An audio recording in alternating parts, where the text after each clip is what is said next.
It is the internal struggle between these two principles, right and wrong, throughout the world. They are the two principles that have stood face to face from the beginning of time and will ever continue to struggle. The one is the common right of humanity, and the other, the divine right of kings. It is the same principle in whatever shape it develops itself. It is the same spirit, that is to say. You toil and work and earn bread, and I'll eat it. No matter what shape it comes, whether from the mouth of a king who seeks to bestride the people of his own nation and live by the fruit of their labor, or from one race of men as an apology for enslaving another race. It is the same tyrannical principle. Abraham Lincoln, during the Lincoln-Douglas presidential debates, 1858. Welcome, everybody. This is AllMinucOne, and my name is Bill. Please, if you enjoy this content, like, share, and subscribe. We're coming a little bit along here on our text, so it's not just going to be me being a talking head, and you all get to read along now. So today, we are going to talk about Nietzsche's slave and master morality. And I'm going to take this from Nietzsche's first book where he begins to lay this out, and that is From Beyond Good and Evil. Now, the reason why I am discussing this today is because people seem to not understand the first principles of things.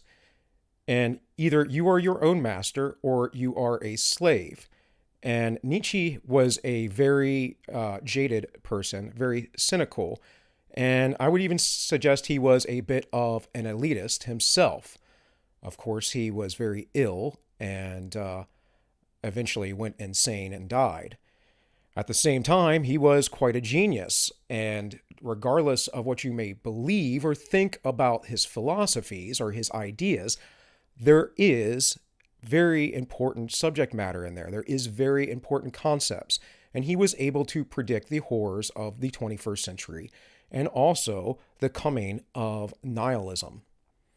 So let's get started with some quotes. Every elevation of the type man has hitherto been the work of an aristocratic society, and so it will always be a society believing in a long scale of graduations of rank and differences of worth among human beings, and requiring slavery in some form or another. This is an echo, of course, of what Lincoln had written or spoke. This was about 30 years later when he wrote this. Without the pathos of distance, such as grows out of the incarnated differences of classes, out of the contrast, outlooking and downlooking of the ruling caste on subordinates and instruments, and out of their own equally constant practice of obeying and commanding, of keeping down and keeping at a distance, that other more mysterious pathos could never have arisen, the longing for an ever new widening of distance within the soul itself, the formation of ever higher, rarer, further, more extended, more comprehensive states, in short, just the elevation of the type man, the continued self-surmounting of man, tells a moral formula in a super moral sense. So, Nietzsche is always a mouthful. He likes to write very long sentences that are nearly paragraphs long. Essentially, what he is saying, though, is without the structure of society and without the ruling class, without those willing to be commanded and those who were commanding, who were willing to take charge, without this, man could not become what man is, what man was. He cannot have a higher type of society. To be sure, one must not resign oneself to any humanitarian illusions about the history of the origin of the aristocracy or the aristocratic society. That is to say, of the preliminary condition for the elevation of the type Man, the truth is hard. Let us acknowledge unprejudiciously how every higher civilization hitherto has originated. Men with a still natural nature, barbarians in every terrible sense of the word, men of prey, still in possession of unbroken strength of will and desire for power, threw themselves upon weaker, more moral, more peaceful races, perhaps trading or cattle rearing communities, or upon old, mellow civilizations in which the final vital force was flickering out in a brilliant firework of wit and depravity. Now, here very specifically, at least about 1,500 years ago to 1,000 years ago, we can look at the Roman Empire and the decline and fall of which there are many empires we could look at. But there were what were known as barbarians. The Romans called barbarians, and they were the hordes from the north, the Germanic and Slavic tribes, the Goths, the Visigoths, that type. There was also the Huns. There were the Mongolians. There were, of course, the Muslim hordes that came in eventually. So this concept is that there are always people who we might consider less civilized who are willing to take power. And it has continually happened throughout time and history. And he's saying, make no disillusions about it. This is not ending. At the commencement, the noble caste was always the barbarian caste. This is very important. When Genghis Khan took over China, his son basically became the Chinese emperor and tried to civilize his people, the Mongolians. Their superiority did not consist first of all in their physical, but in their psychical power. They were more complete men, which at every point also implies the same as more complete beasts. Corruption as the indication that anarchy threatens to break out among the instincts, and that the foundation of the emotions called life is convulsed, is something radically different according to the organization in which it manifests itself. When, for instance, an aristocracy like that of France at the beginning of the Revolution flung away its privileges with sublime disgust and sacrificed itself to an excess of its moral sentiments, it was corruption. It was really only the closing act of the corruption which had existed for centuries, by virtue of which that aristocracy had abdicated step by step its lordly prerogatives and lowered itself to a function of royalty, in the end, even to its decoration and parade dress. So, he is saying that anarchy comes, these revolutions foment themselves as essentially the ruling class just becomes a puppet class, or to be a show of aristocracy, that they exist, but they are less involved with the people. And it's more about the pageantry than the actual act of ruling or leading. Now, we can see this reflected as well in Rome. This was a huge issue, but we can certainly see this in our society today with our governments today, in that they do very little for the people. They do a lot for themselves. They do a lot for their corporate interests. They do a lot for the expansion of their power, but in the end, they don't really take care of the people. And they put on all kinds of shows and virtue signal and do all kinds of ridiculous stuff, which you can watch daily if you watch the news. The essential thing, however, in a good and healthy aristocracy is that it should not regard itself as a function either of the kingship or the commonwealth, but as the significance highest justification thereof. That it should therefore accept with a good conscience the sacrifice of a legion of individuals who, for its sake, must be suppressed and reduced to imperfect men, to slaves and instruments.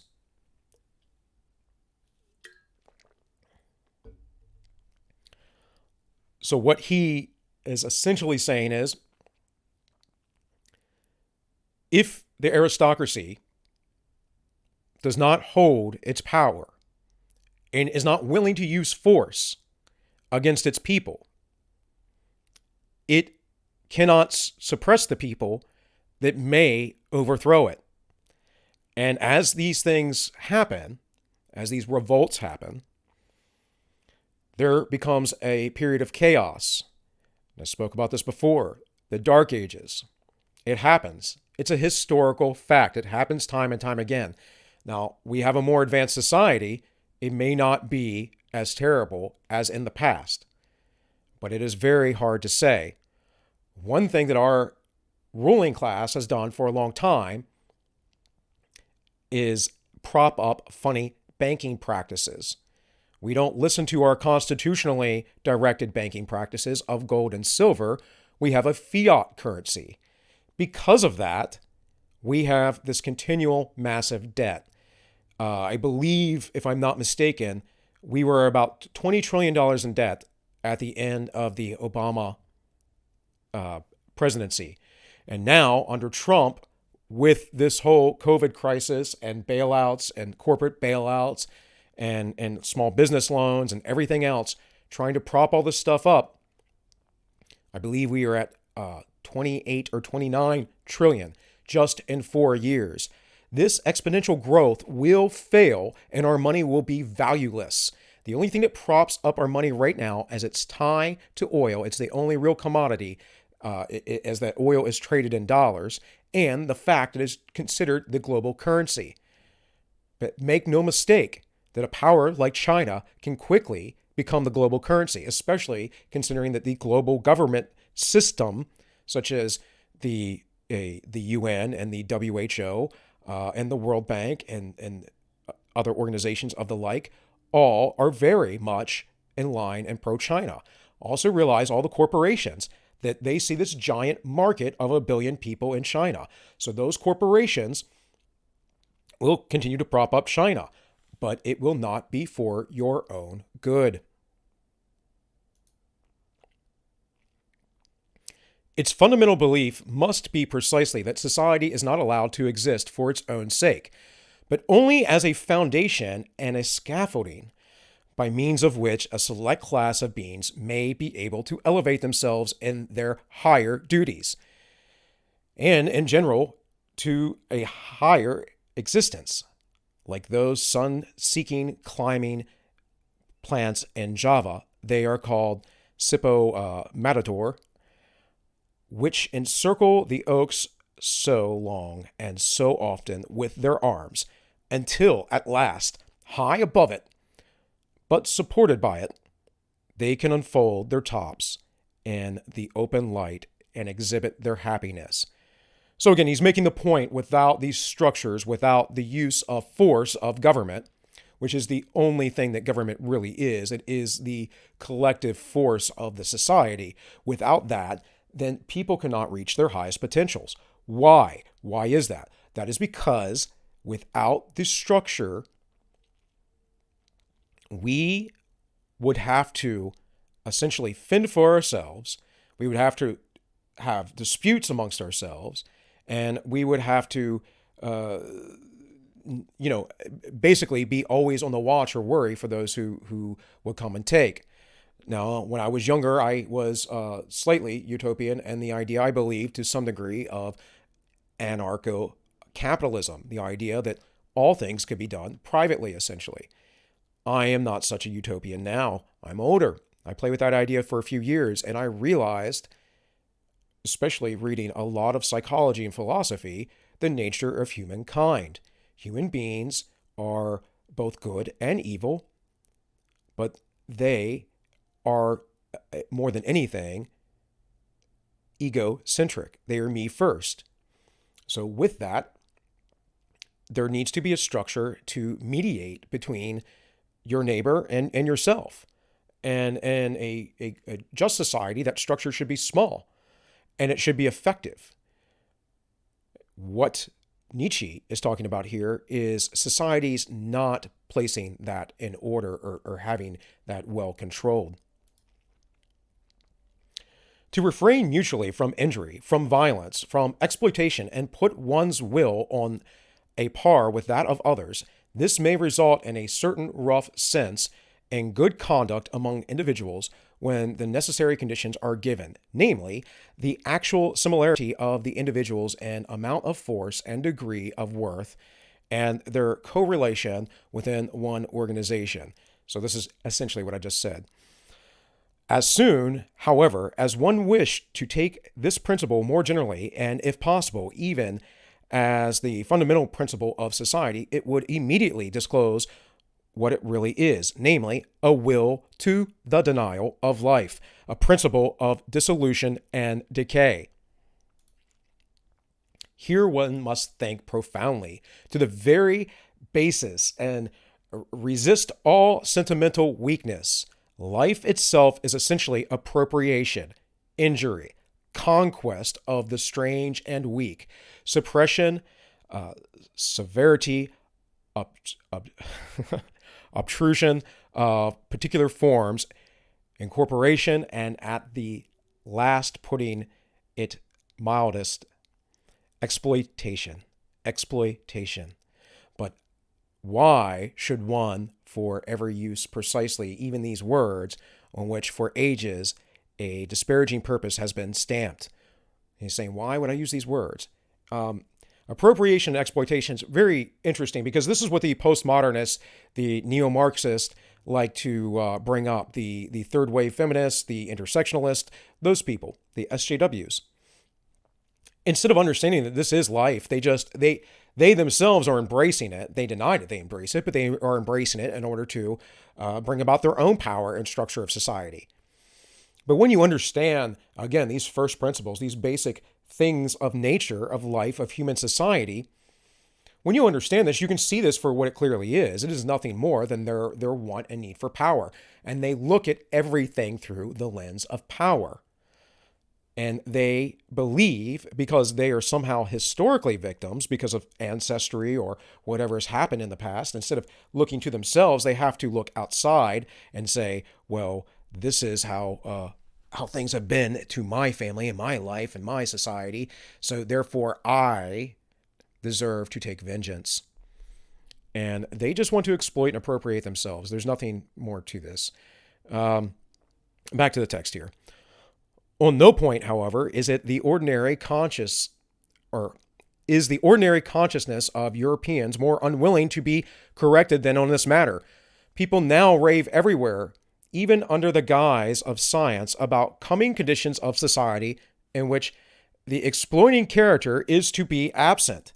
That sounds to my ears as if they promised to invent a mode of life which should refrain from all organic functions.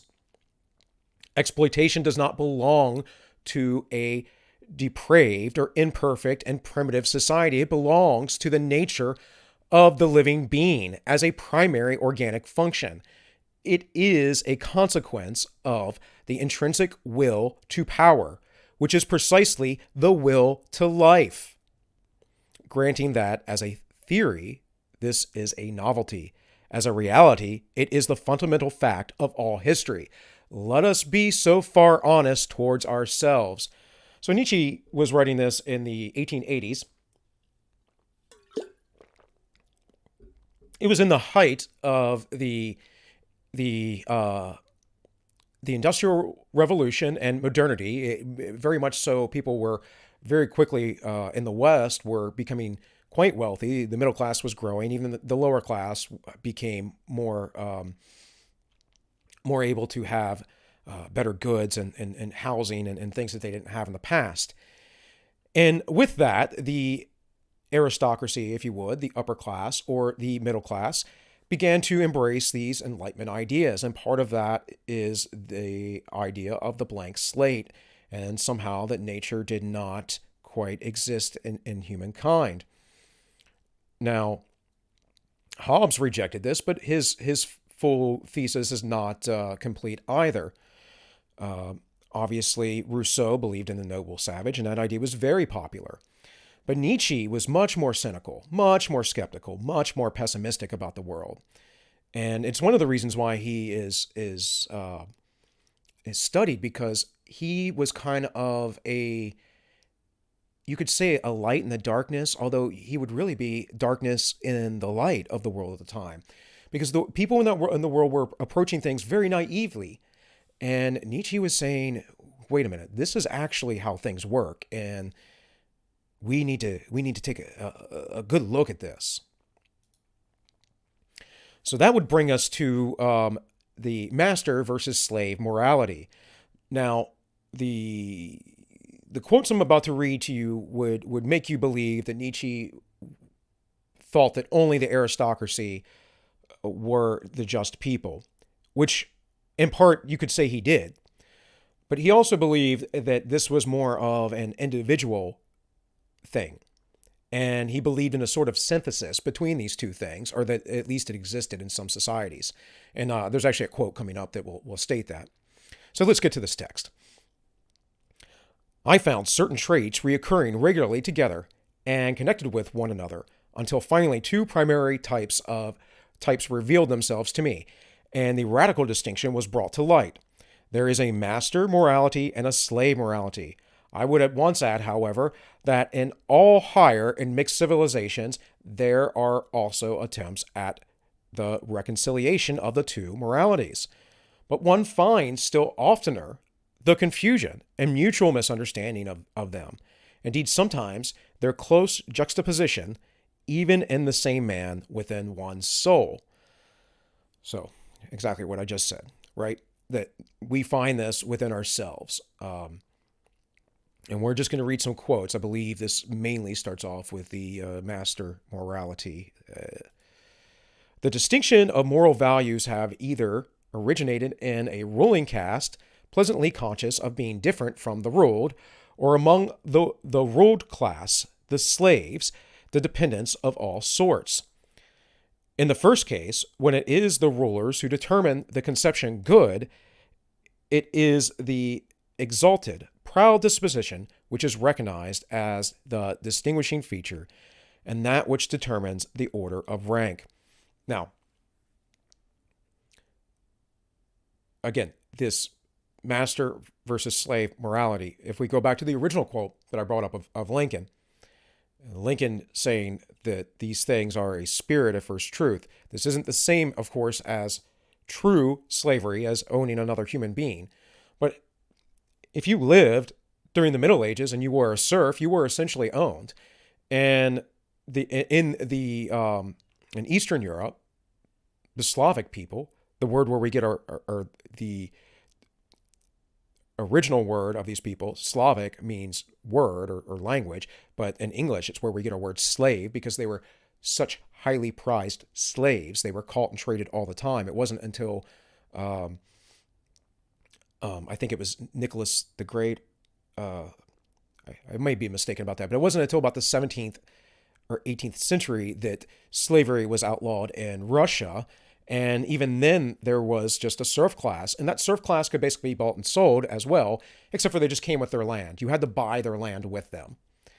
But make no differentiation between that, and understanding that they still had to work the land and give you the crops, the goods.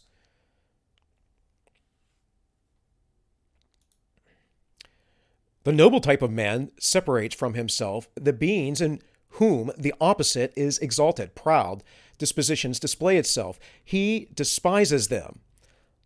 Let it at once be noted that in this first kind of morality, the antithesis, good and bad, means practically the same as noble and despicable. The antithesis, good and evil, is of a different origin. So, he will get into this. I don't know how many quotes I have here on this, but essentially what he is saying is that he shouldn't be, the master class is not overly proud. Think about, we talked about the Dunning-Kruger effect and other things and other videos I've done, but think about people who are basically, for lack of a better term, worthless, who contribute little to society, that have little knowledge, have little skill, have little anything, and they just exist, and how proud they often are. They're so ignorant of their lack of ignorance that they are just proud to exist. This is what he is talking about. The cowardly, the timid, the insignificant, and those thinking merely of narrow utility are despised. Moreover, also, the distrustful, with their constrained glances, the self-abasing, the dog-like kind of men who let themselves be abused, the mendicant flatterers, and above all, the liars. It is a fundamental belief of all aristocrats that the common people are untruthful. We truthful ones, the nobility in ancient Greece called themselves. And, we still think like this. People still think like this. Most people will believe, and they will state, that poverty is the reason for crime. Poverty is not the reason for crime. The reason for crime is a lack of morality, and often economic prosperity comes with that. But there is no difference, other than perhaps sentencing and getting caught. There is no difference, little difference, in people committing crime when they are wealthy versus people committing crime when they are poor. It's what we think of as crime, though. And certain people that are manipulative, right? People that might be, say, in his time, pickpockets. People that might lie to you to try to manipulate you and to have you, to con you, to give them money. Things like that. People who essentially we see just living life just to survive. This is what he's talking about. He's saying that this is the slave morality and that the masters find these things despicable. The noble type of man regards himself as a determiner of values. He does not require to be approved of. He passes the judgment. What is injurious to me is injurious in itself. He knows that it is he himself only who confesses or confers honor on things. He is a creator of values. He honors whatever he recognizes in himself. Such morality equals self-glorification. So, one thing I want to bring up is this. What is injurious to me is injurious in itself. So we're seeing this now with cancel culture. We're seeing this with people being offended by everything. There was nothing you could do when you may have offended somebody other than perhaps get in a fist fight or try and take revenge on them if you were a common person. If you were nobility and you offended nobility, they could have you killed. In ancient Japan, if you were a samurai and someone who was not a samurai, someone who was a serf, offended you, you could kill them instantly and there was no issue with it. In Rome, if you were a soldier, you could certainly kill anyone you wanted. In fact, we talk about defunding the police and whatever else right now, which is a seriously idiotic idea. But regardless of that, what we need to understand is all throughout history, until very recent history, the police force has always been the military. And that is the problem with the militarization of the police. So instead of defunding them, perhaps we should demilitarize them, have less laws and laws that lock people up for dumb things. And at the same time, train them better. Give them more funds for training, more time. How about we give them more money, pay them more, have more incentives there for, say, police officers to be of a higher intellectual and moral caliber. But I digress. In the foreground, there is the feeling of plenitude of power, or plenitude of power, which seeks to overflow the happiness of high tension, the consciousness of a wealth which would fain give and bestow. The noble man also helps the unfortunate, but now, or scarcely out of pity, but rather from an impulse generated by the superabundance of power. The noble man honors in himself the powerful one, him also who has power over himself, who knows how to speak and how to keep silent, who takes pleasure in subjecting himself to severity and hardness, and has reverence for all that is severe and hard.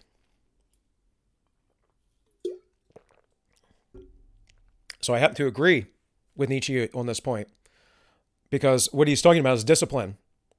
He's talking about the struggle. This is what Jocko Willink talks about. He's got a great book. It's not very complicated, whatever it's called. Discipline Equals Freedom. Now, I've had issues in my life, and I've been disciplined and undisciplined, and things happen. But whatever happens in life that causes you to be undisciplined, say I don't have my room clean, my bedroom, or whatever else, you can see that chaos. Think about people that are hoarders. They live in that chaos. Well, there's a reason for that. They don't have a certain amount of discipline in their lives. They just are collecting and collecting and collecting, and they collect things in order to fill some spiritual hole that they have, some psychic hole.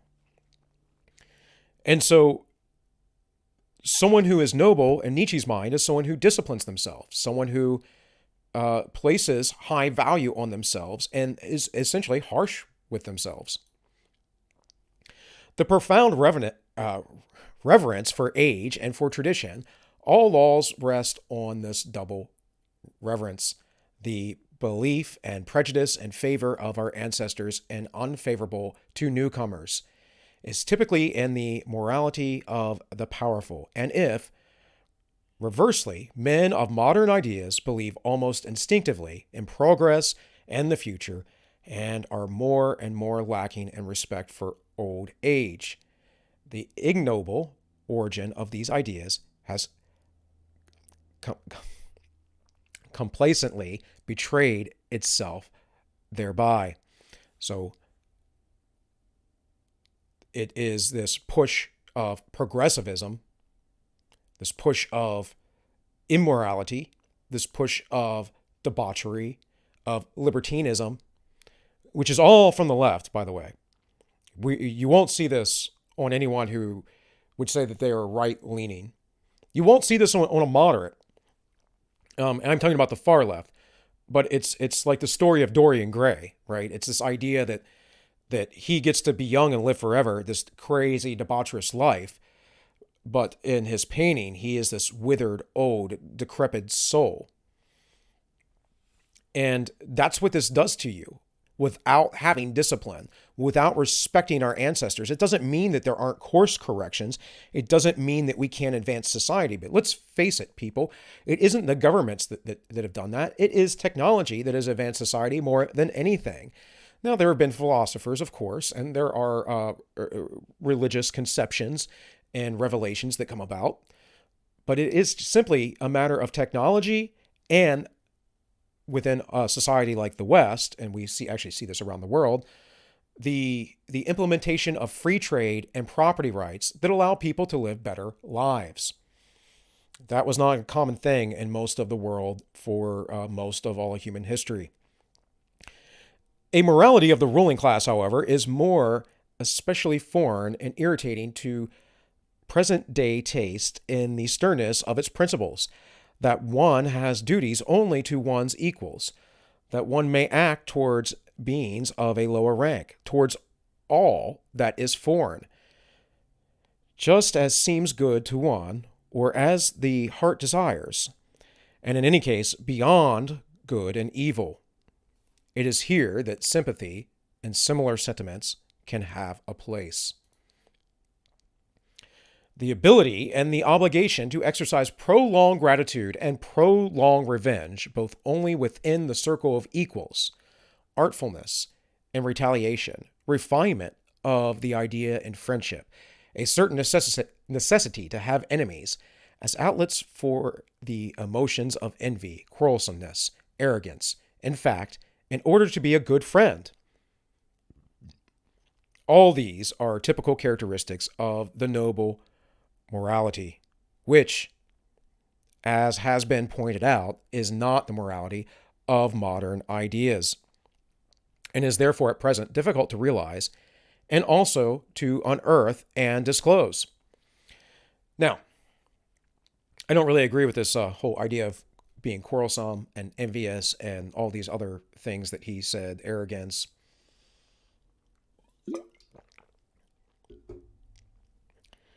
It's an interesting thing, though, because these ideas were considered the moral values of ancient Rome. It's one of the things that they talked about with Christians is the Christians were charitable. They pitied people.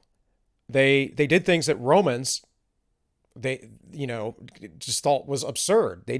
Romans didn't believe in altruism. They believed in, as Nietzsche said, the will to power, the will to survive, the will to live, and whoever's most powerful might makes right. And this was a very ancient idea. Slavery is based out of this idea. I could go over to my neighbor, enslave my neighbor, and the fact that I beat him in warfare or whatever makes him my slave because he's an inferior person for being able to be defeated. Christianity turned these ideas on their head. And we're not going to talk about this today with Nietzsche, but Nietzsche criticized Christianity quite a bit for this very fact. Now, he believed that there needed to be something of a religion. He thought it was quite sorrowful that religion was gone, but he also saw the weakness, as he would put it, that religion brought to the West. Now, I do not completely agree with him on this point, but to some degree I do, and it's very understandable. But that's why these things are complex. So with that, let's get into slave morality. It is otherwise with the second type of morality, slave morality. Supposing that the abused, the oppressed, the suffering, the emancipated, the weary, and those uncertain of themselves should moralize what will be their common element in their moral estimates. The slave has an unfavorable eye for the virtues of the powerful. He has a skepticism and distrust, a refinement of distrust of everything good that is there honored. He will fain persuade himself that the very happiness there is not genuine. So essentially, he doesn't trust the upper class, the aristocracy, the people that are supposed to be taking care of him. I would agree, but there have been, of course, good kings and aristocrats in the past. But aside from that, he doesn't understand that the things that they consider good and honorable are truly good and honorable. He doesn't believe that they're genuinely happy. Now, again, this is at the beginning of modernity and that Nietzsche's writing, and that these ideas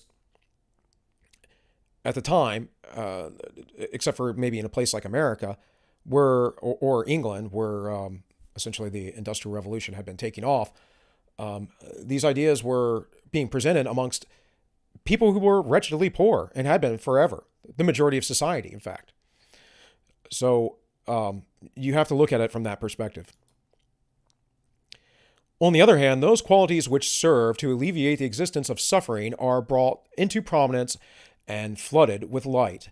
It is here that sympathy, the kind helping hand, the warm heart, patience, diligence, humility, and friendliness attain to honor, for here these are the most useful qualities and almost the only means of supporting the burden of existence. Slave morality is essentially the morality of utility. So again, he's talking essentially Christian ideals, but more than anything, he's talking about it supports the burden of existence. Then why is he saying this? Well, if you have nothing, if your whole life is a struggle, if you don't know if you're going to live to be 40, I'll be 40 in about 6 months. If you don't know that you're going to live so long, if you need to have your children, you're doing your best just to survive, you have a lord over you that might be corrupt, all these things, then the only way that you can reach out to other people is to help your neighbor and do good deeds. Now, you could be selfish yourself. You could be part of the upper crust. You could be, cruel and all those things, but it probably wouldn't get you very far. This is why also, biblically speaking, the Bible speaks of the poor. The poor and the wretched are those who would come to Christ. And the reason why, again, is because of the oppressive forces of society. Now, does that mean that society is corrupt and evil? Yeah, it does. Does it mean that we can do without it? No, it doesn't. We can't do without it. It's just not possible. And breaking it and destroying it and tearing it down is not an ideal way to progress it. All right. Here is the seed of the origin of the famous Antithesis, good and evil. Power and dangerousness are assumed to reside in the evil, a certain dreadfulness, subtlety, and strength, which do not admit of being despised. According to slave morality, therefore, the evil man arouses fear. According to master morality, it is precisely the good man who arouses fear and seeks to arouse it, while the bad man is regarded as the despicable being. The contrast attains its maximum when, in accordance with the logic of consequence of slave morality, a shade of depreciation, it may be slightly and well intended, at last attaches itself to the good man of this morality. Because according to the servile mode of thought, the good man must in any case be the safe man. He is good-natured, easily deceived, perhaps a little stupid. En bon homme, which is a French word, I believe, meaning just essentially the good-natured man. Everyone that slave morality gains the ascendancy, the ascendancy language shows a tendency to approximate the signification of words good and stupid. So one thing you'll see if you look at if you really delve deep into philosophical thought, if you delve into psychology, into history, one of the things that goes along with that is linguistics and etymology. And Nietzsche is playing with that here. And it is important to understand because it's how we think. This is why it's important to understand our ancestry and our history, because the words that they used meant something and they still mean something today. And even if they don't quite mean the same, if it changes slightly, their origins actually influence how we think about things and how we perceive things. All right. A last fundamental difference, the desire for freedom, the instinct for happiness, and the refinements of the feelings of liberty belong as necessarily to slave morals and morality as artifacts of enthusiasm and reverence and devotion are the regular symptoms of the aristocratic mode of thinking and estimating. So he's essentially saying the slave, they crave the freedom. They crave the freedom. Now,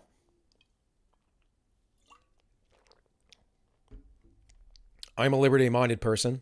I want everyone to have liberty, as much liberty as possible.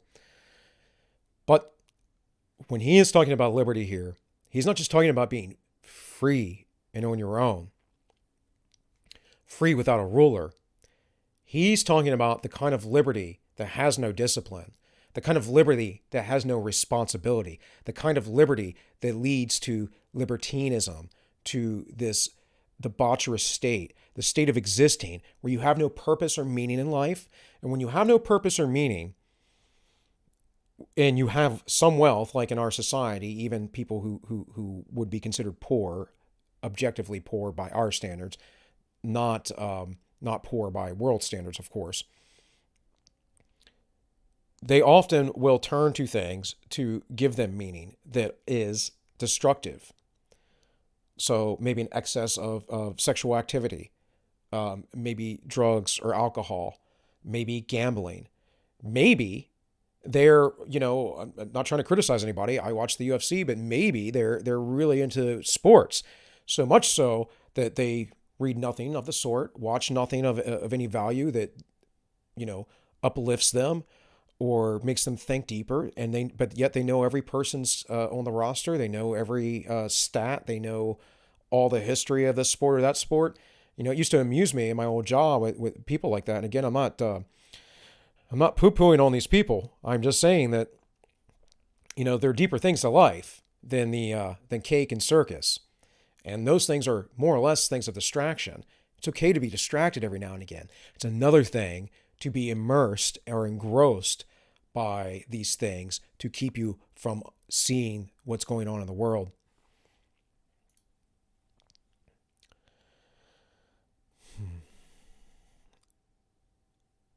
Conformably to the slow rise of the democratic social order and its cause, the blending of the blood of masters and slaves. So, That's sort of what he was talking about earlier, is the juxtaposition of the two. Um, that the slow rise of the democratic social order is the blending of the master and the slave. The originally noble and rare impulse of the masters to assign a value to themselves and to think well of themselves will now be more and more encouraged and extended. But it has at all times an older, ampler, and more radically ingrained propensity opposed to it. Excuse me, folks. And in the phenomenon of vanity, this older propensity overestimates the younger. We see this a lot now. He talked about this slightly earlier with the not respecting the elders, not respecting what came before. Now, elders can be wrong. You know, I happen to believe that our elders of the past several generations were quite wrong in allowing the government to do the things that it has done to be at this place that it is at now. But it doesn't mean you don't respect them and try to understand where they came from. And that forgetting of where you came from is how you end up in a society that has riots for a month and a half. It's how you get movements that are corporate movements. Like, you're not a rebel. You're following corporate movements, right? It's like the corporations don't care because they know they're in the fascist system. They're going to get the goods. They're going to get the things. They're like, fine. Well, we got to pay taxes anyways. We'll pay more taxes. We actually control the system, so the taxes will be on the burden of the people. Fine, redistribute everything. Let everyone be poor. We'll be rich. But again, I digress. The vain person rejoices over every good opinion which he hears about himself, quite apart from the point of view of its usefulness, and equally regardless of its truth or falsehood, just as he suffers from every bad opinion, for he subjects himself to both. He feels himself subjected to both by that oldest instinct of subjugation, which breaks forth in him. So, last quote from Nietzsche here for the day. This is from on Genealogy of Morals, which is the book that follows Beyond Good and Evil. It says, "We can see nothing today that wants to grow greater. We suspect that things will continue to go down to become thinner, more good-natured, more prudent, more comfortable, more mediocre, more indifferent. Here precisely is what has become of fatality. Together with the fear of man, we have also lost our love of him, our reverence for him, our hopes for him, even the will to him. The sight of man now makes us weary. What is nihilism today, if it is not that? We are weary of men." Now I bring this quote up because I see here more good nature, more prudent, more comfortable, mediocre, indifferent. And he says fatality. He's talking about fatalism, determinism, if you would. Determine that a comfortable society is a weak society. A comfortable people is a weak people. And if you do not rise up within yourself and make yourself uncomfortable, you do not go out and challenge yourself, you do not discipline yourself, then you'll be weak. And we are weak. We live in an extremely weak society. People will not take care of their own problems. That is the slave morality he is talking about. They might help each other out and do those things. And I think that that's important. I think helping your neighbor is important. I think that giving to charity is important. I think that any good act you can do to somebody, even if it's just being polite, is important. At the same time, what is also important is to develop yourself and know who you are, to go beyond the pale and not just live a comfortable life where you work 9 to 5, you get home from work, you crack open a beer and sit on the couch and watch sports all night or watch the news or whatever it is. You need to constantly be developing. And with that, you will develop a strong moral code and personality, and you will develop if you do this, you will develop strong children, resilient that would be, and they will not be these people that are easily victimized. So I just wanted to bring up here a list of books from Nietzsche. You can see he's a very prolific writer. Most of his works are quite large. Some of them, I believe, it might have been Beyond Good and Evil, or it was either that or the Genealogies of Morality. He wrote in like 20 some odd days, which is insane. But the man was quite a genius, despite his cynical, skeptic nature and despite his bit of nihilism. So he is a great person to reflect upon. Um, there was, of course, a backlash against Nietzsche at some point because the Nazis, to some degree, manipulated his philosophies and took them. And of course, he was himself German.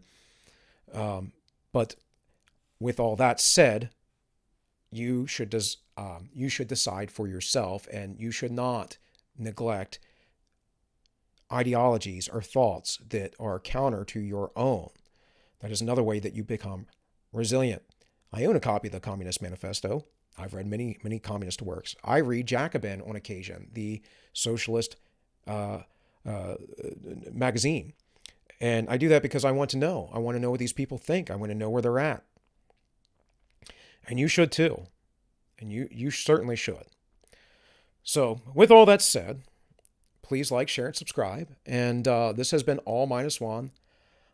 My name is Bill, and I wish you all well, and have a good evening.